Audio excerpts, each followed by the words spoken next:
Pune जिल्ह्यामधल्या top 9 बातम्या पाहूया।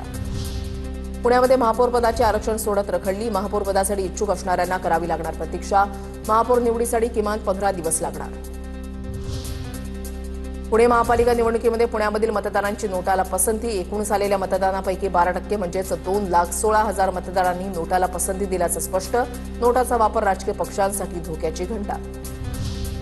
पुणे जिल्हा परिषदेसाठी अवघ्या 2 दिवसांमध्ये 2,000 इच्छुकांनी अर्ज घेतले। झेडपीसाठी 5 अर्ज तर पंचायत समितीसाठी 4 अर्ज दाखल। ग्रामीण भागामध्ये इच्छुक उमेदवारांची धावपळ सुरू। पुण्यामध्ये जिल्हा परिषद आणि पंचायत समितीसाठी उमेदवारी अर्ज भरण्यास सुरुवात। भोरमध्ये दुसऱ्या दिवशी एकाही उमेदवाराला अर्ज दाखल नाही। भोरमध्ये पंचायत समितीच्या 8 गटांसाठी आणि जिल्हा परिषदेच्या 4 गटांसाठी निवडणूक। पुणे ग्रँड टूर 2026 आंतरराष्ट्रीय सायकलिंग स्पर्धेला उद्यापासून सुरुवात होणार। 19 ते 24 जानेवारी दरम्यान शर्यतीचं आयोजन। सकाळी 9 ते संध्याकाळी 6 दरम्यान ही प्रो लॉंग रेस सुरू असणार। पुणे शहरामधल्या मध्यवर्ती आणि पश्चिम भागातील रस्ते तब्बल 9 तास बंद राहणार। पुणे विद्यापीठाअंतर्गत घेण्यात येणारी सेट परीक्षा जूनमध्ये होणार। सेट परीक्षेसंदर्भात शासनाकडे पत्रव्यवहार केल्यानंतर सेट परीक्षा घेण्याला मान्यता।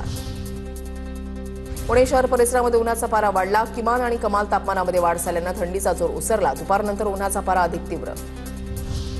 पुण्यामधल्या फुल मार्केटमध्ये शेवंती वर्गीय फुलांना 100 ते 125 रुपये प्रति किलोचा दर। लग्नसराई जवळ येत असल्यामुळे फुलांच्या मागणीमध्ये वाढ।